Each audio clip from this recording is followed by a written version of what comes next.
Hello and welcome to this session of Talking Tech, Women and Girls in ICT. My name is Primrose, and today I'm delighted to be representing the Girls and Women in Tech organisation, Kijigo. I'm also excited to be discussing tech and tech careers with Jiang, UX designer at Google. Talking Tech is a series that aims to celebrate girls and women in tech being recorded around the world between Girls in ICT Day 2020 and Girls in ICT Day 2022.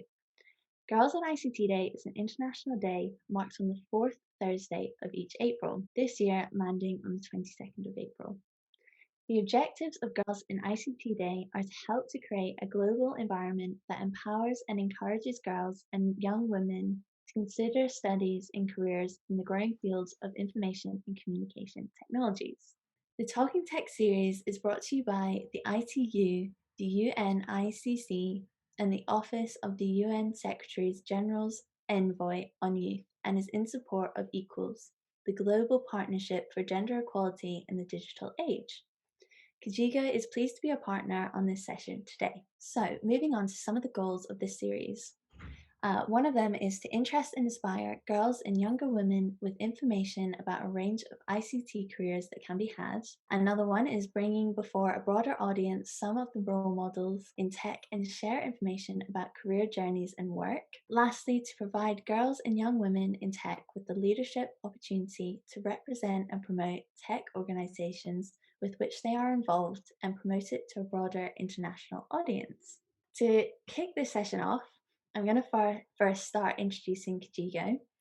Kijigo is a mentoring and support platform that aims to guide girls and women into a variety of technology careers across industries. And I first became involved with Kijigo through a mutual friend, and I quickly found that my values closely aligned with theirs as I plan to go into a tech career post-university. So next Thursday, Kijigo has their first in-school visit, where their founder, Rav Bumbra, will aim to spark girls' interest into tech careers and give them the opportunity to see what technology offers in today's world. So Kijigo shares the objective of Girls in ICT Day, as they have also started a mission of their own to support 20,000 girls into tech by demystifying STEM and showcasing the endless opportunities that are available from a career in technology. So for more information about Kijigo, their app launches on Monday the 26th of April, and if you're interested in connecting with them, you can tune into Kijigo's Monday Night Live show on Instagram at 8 p.m, where Kijigo's founder Rav Bumbra interviews various inspirational figures in the tech industry. I am extremely passionate about being part of the mission to make the tech industry a more inclusive place.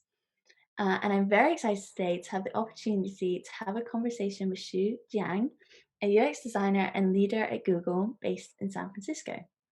So a bit about she has previously led a team of designers at Netgear and gone on to helping several tech startups build successful product experiences. She also uses her YouTube channel to help those who are new and interested in UX design to grow in the profession. So, with first having a career in architecture, I'm extremely interested in your move to UX design. And if you would like to elaborate on why you decided to transition into the technology industry. Yeah, of course. Thanks a lot for the intro. And so that's a great question. So, like you mentioned, I have a background in architecture, and I have been doing lighting design for many years before I made a transition to UX. A little bit about a background. So, I have always been growing up like inspired by art, music, people, nature. So back to college time, I studied architectural engineering with the dream to become like an architect. It turned out a little different than what I expected, which involves a lot of math, mechanics, calculations, where I was really craving for doing something like more creative works. So I went to Germany and studied architectural lighting design and got my very first job as a lighting designer in New York City after finishing my master program. So while I really enjoy the creative side of the job, it becomes frustrating to me sometimes as I rarely get to see a project finished. It takes years, sometimes like 5 years or even longer for a project from the start to construction, which can like even take even longer time. So a couple of years ago, I got an opportunity through a friend's reference to actually help a company build their website. And that was like my very first project of designing a digital experience where I feel like I really enjoyed that fast iterative process. And especially the part that I get to see how people actually interact with the product I design.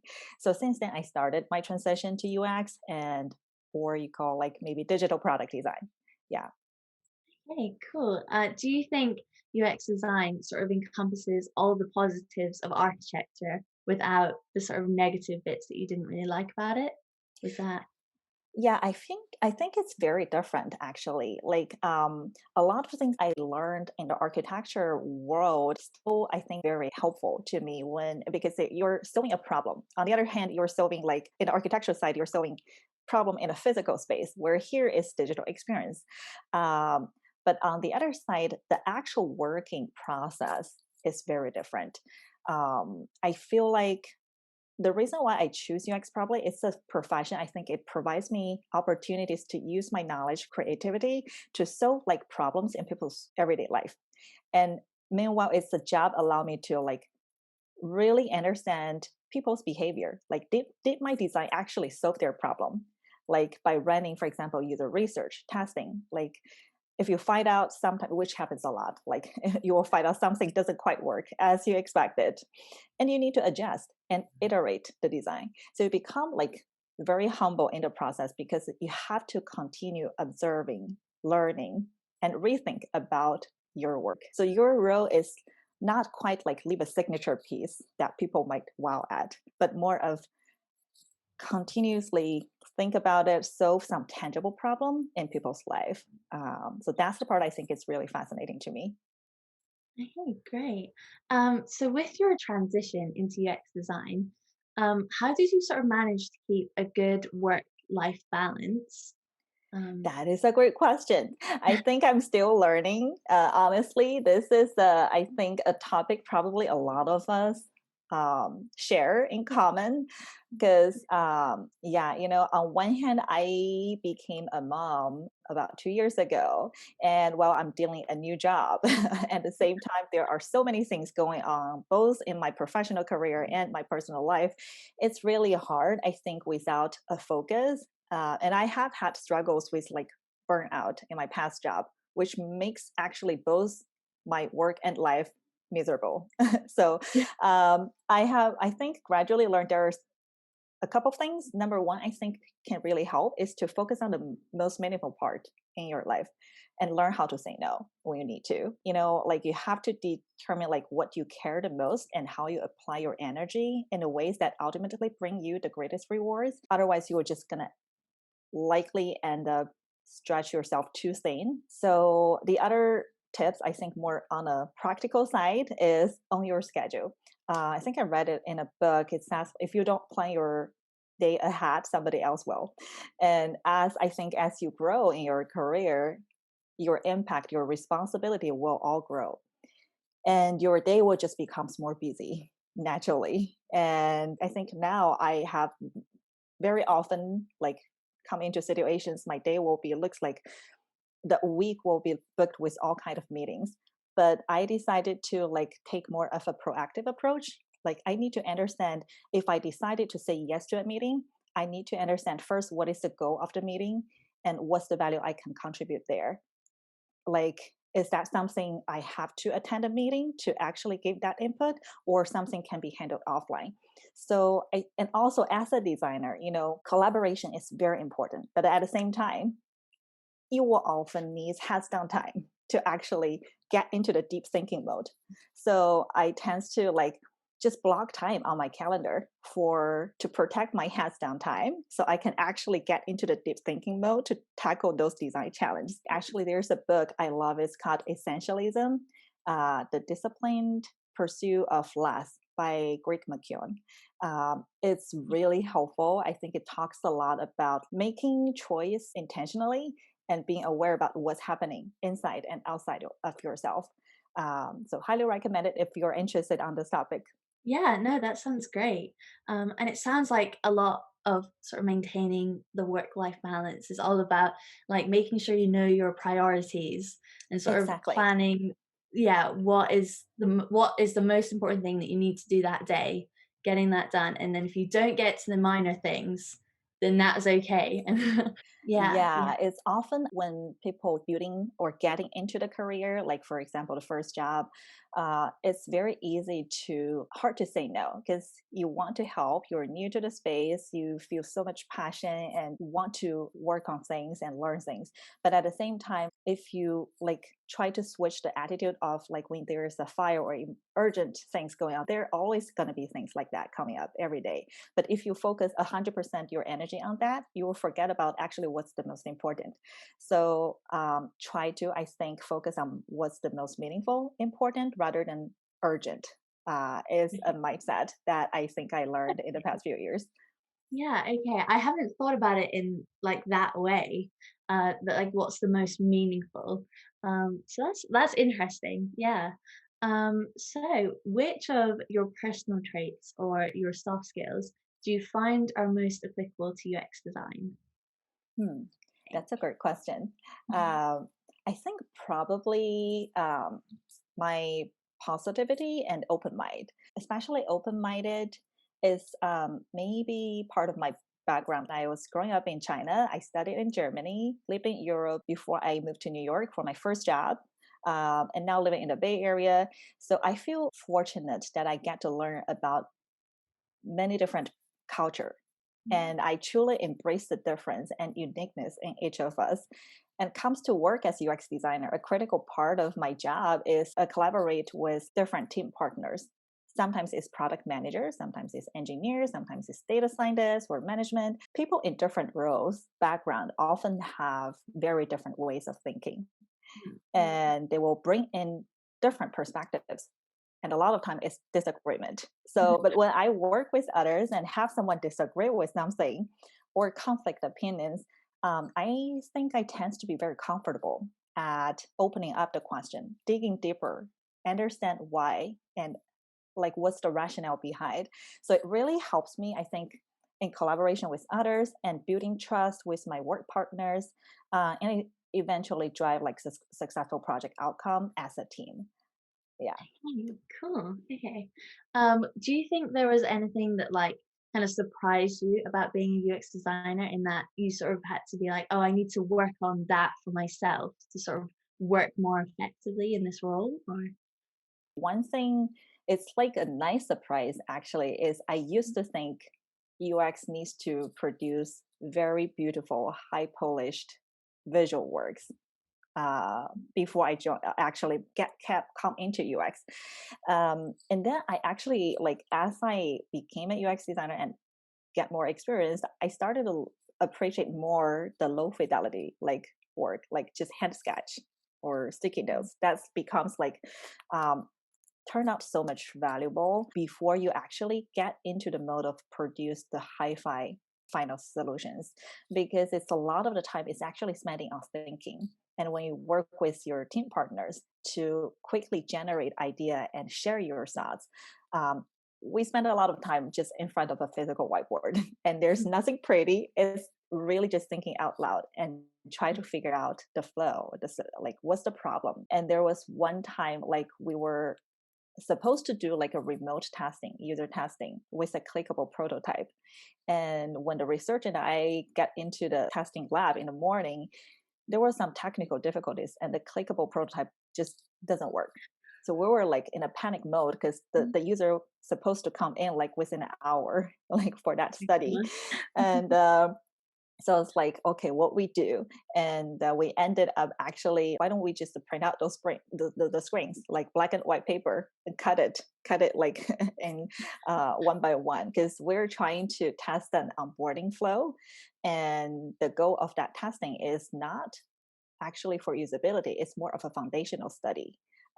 So it actually doesn't matter like how a button look like or the color visual treatment, and it's surprisingly ended up actually very helpful. We were able to get the type of feedback we were actually seeking for without like any distractions on why this looks purple, why the cut like the button looks rounded. It's like very lo-fi, black and white paper print, and it does the job. So it was not what I expected. Um, and then it evolves like, oh wow, I started to learn like the power of not seeking perfectionism, but just the get in the flow, use paper, pencil, or like Sharpie, whiteboard, whatever tool that's easier for you to like really dive into the ideation. Hey, great, great. So a bit earlier, you sort of mentioned like thinking it would all be pretty designs and that sort of thing. How do you think you balance simplicity and elegance versus effectiveness in creating a good piece of UX design? Yeah, I think this is a great question. Like simplicity and effectiveness. I think it comes to UX, like it really depends on the goal. Like I think the most important question to ask, whichever product or company you're working at, is what is the problem you're trying to solve? And also who are the target users. Simplicity helps, but that shouldn't be the goal. It's really hard to measure beauty. And I just learned recently while working on NBU emerging market, like beauty can mean different things in different culture. For example, the minimalism and simplicity, like that part of culture, I think it's a more of a Western culture. While like when it comes to like minimal interface, it sometimes couldn't compete for users' attention in place where local visuals are actually more vibrant and dense. So as a UX designer, your job is not to make things pretty. Without understanding the actual problem you're trying to solve, it's really, I think that's the most important thing to understand. And then like which comes like why design system is so important. A lot of companies like will have design system as they grow into more mature, is really to establish like what does color, what does the brand identity mean, and what does that like design system should like. So it's not approach to okay one screen how it should look like, but instead have a actually like systematic approach to have like a system that you can apply when you design for the product. Okay, okay. So then would you say, do you sort of not value, but how much do you think UX design is sort of data versus design? Would you then sort of say it's so much more data ahead of the design element?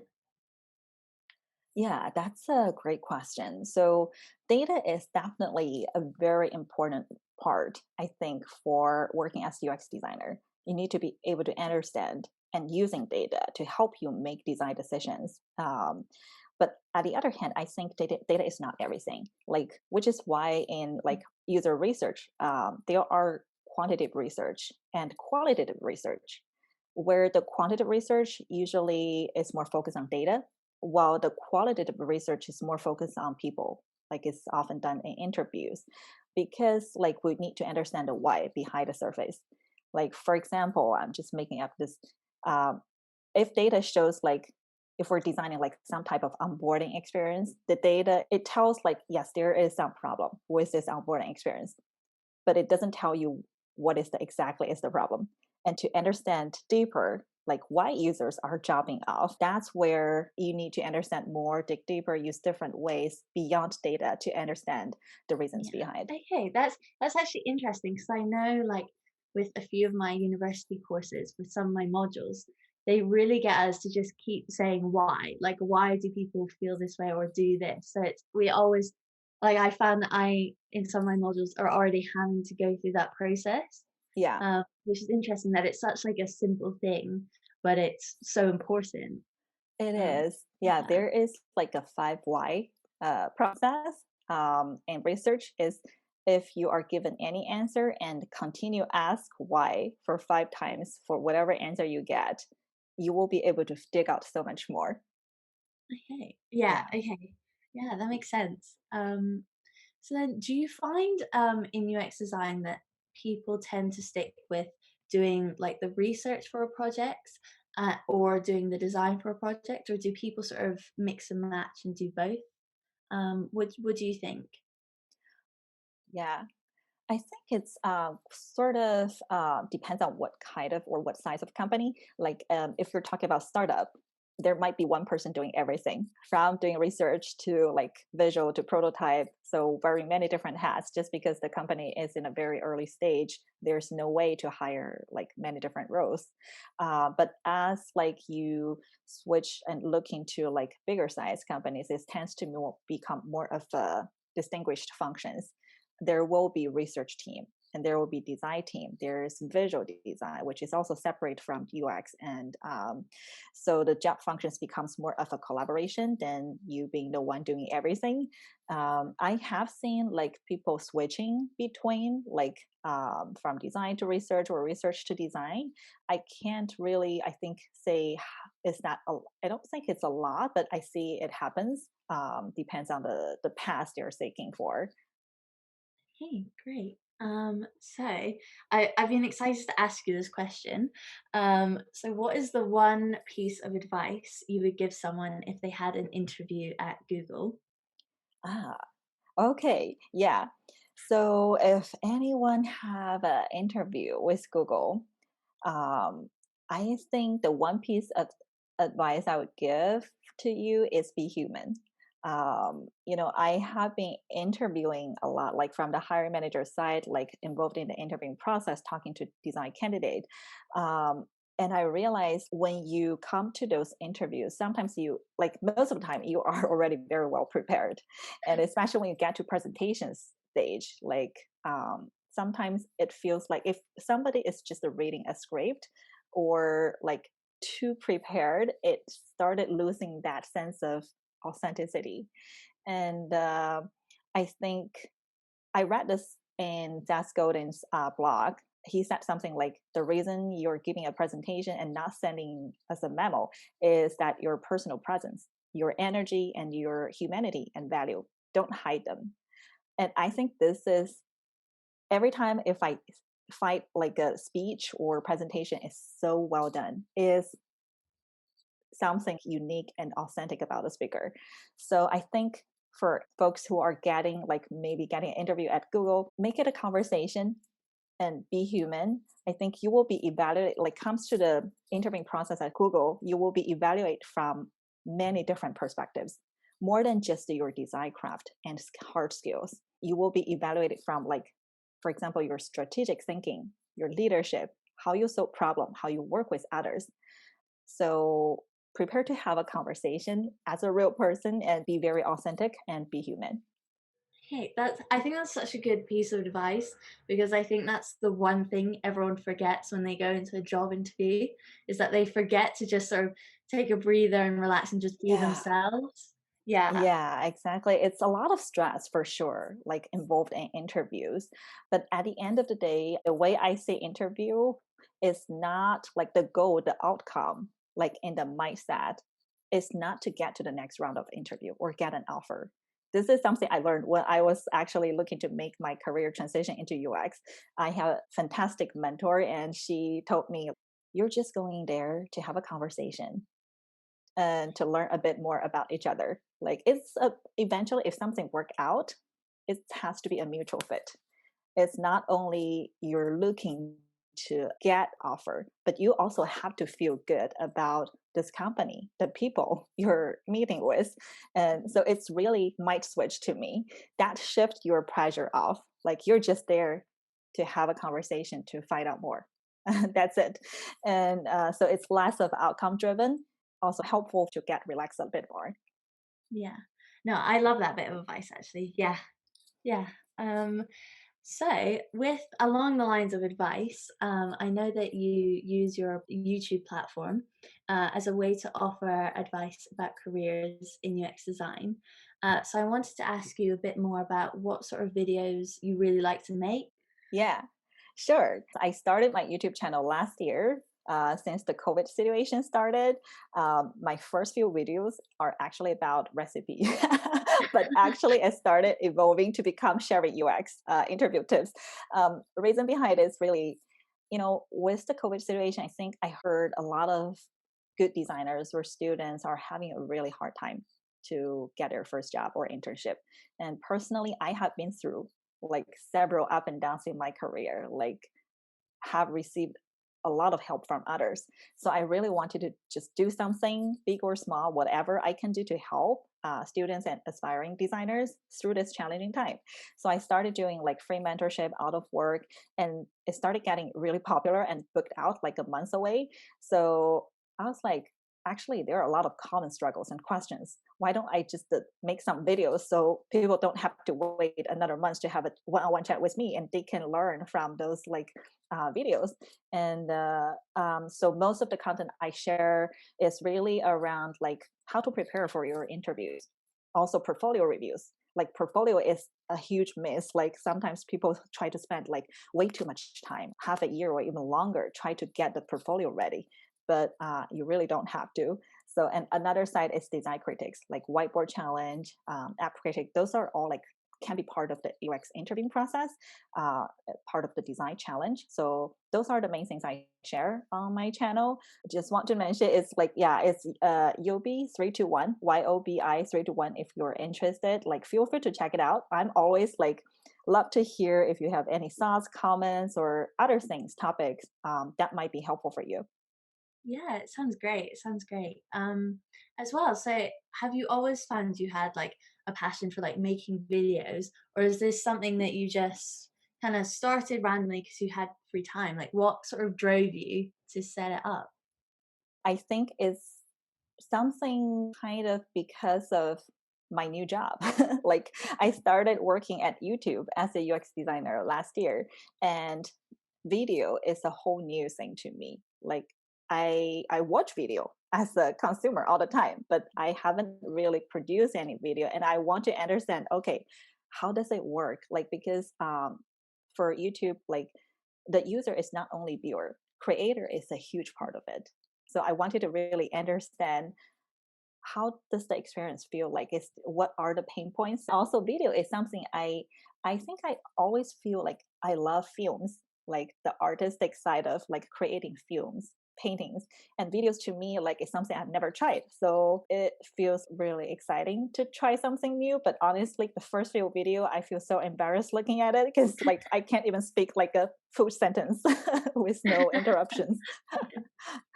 Do Yeah. you find that like you just said with making videos and understanding YouTube as a platform a bit more, do you think that's helped you in your job just by understanding the process of creating videos and stuff like that? Surprisingly, yes. It took a while for me to realize that, but yes, my job is I'm on the YouTube ads team, and it's a very tricky area because you have to consider users' experience, but at the same time, it is a revenue-driven part for the company to also like make it work for advertiser. So to me, I think the part that I was familiar with is the viewer side because I watch videos on YouTube. That's it. But I did not know how the flow looked like for a creator try to upload something and make it become visible to viewers. So that's a lot of that part I got to actually learn by doing this, which was really great. And actually, another plus, I guess, that I started realizing is I become very confident presenting and talking in meetings. Because I guess making those videos like try to tell a story in front of camera is actually really helpful, like how you present and share your ideas in a broader audience at work or outside of work. Yeah, that's actually a great point because I find like so I had to do like a project at uni where we had to like I had to pretend to be someone that wanted to upload the video to YouTube. And I did find that it is so difficult to be like yourself when you're talking to a camera and Yeah, sort of like presenting. And then I guess it is like you said, it's so true that it's very similar to presenting to a group of people. So I can yeah, see how that would sort of help you um get like your presentation skills help you with in that area. totally, Yeah. totally. Yeah, at the beginning, Um, it probably took me like days to edit a video, but then it started getting better. You can see yeah. like, the storytelling is become just more naturally more smooth. Okay, great. Well, amazing. So thank you so much for answering my questions. Did you have any questions for me at all? Yeah, I would love to hear from you. What is one thing that makes you feel interested about tech as an industry? Okay. I think the one thing for me is that so I think at school I'm not a very academic person, I would say, but I'm not a very sort of like artsy person, so I'm not very I'm not a very good drawer or fine arts sort of person. So I think with tech, when I first started looking in careers in tech and that sort of area and sort of doing projects in university, I sort of realized that it was potentially like the perfect industry that sort of is a creative industry with so many different options. Like I think a lot of people don't know how many options there are, and there's definitely a career in tech that could suit everyone. So I Yes, think you're absolutely right. yeah, yeah, because sort of before, like even sort of 2 years ago, I didn't even know that UX design existed or was something that you could do as a job. But then, yeah, I think it's something that sort of marries my skills together, if that makes sense, of being like not super like academic and not super like artsy, but it's sort of it meets them in the middle. So I think that's sort of the main reason. Yeah. That's amazing. Yeah. Thank you for sharing that. I Yeah. absolutely agree. I think it's a industry that actually has probably a little bit something for everyone. Like no matter what you feel passionate about. Like you said, I did not know UX is a job like 5 years ago. I started as I get into tech. I started to learn. Oh, there are so many different roles involved, from design to data to engineer to marketing to sales to legal to everything. Pretty much it's anything I guess you can imagine. There is an opportunity, and overall the industry is, I think, to me the very fascinating part is it's very fast, and it's like not a linear process like designing a architecture or architecture work. There's a start, there's an end, but in tech it's more of a cycle.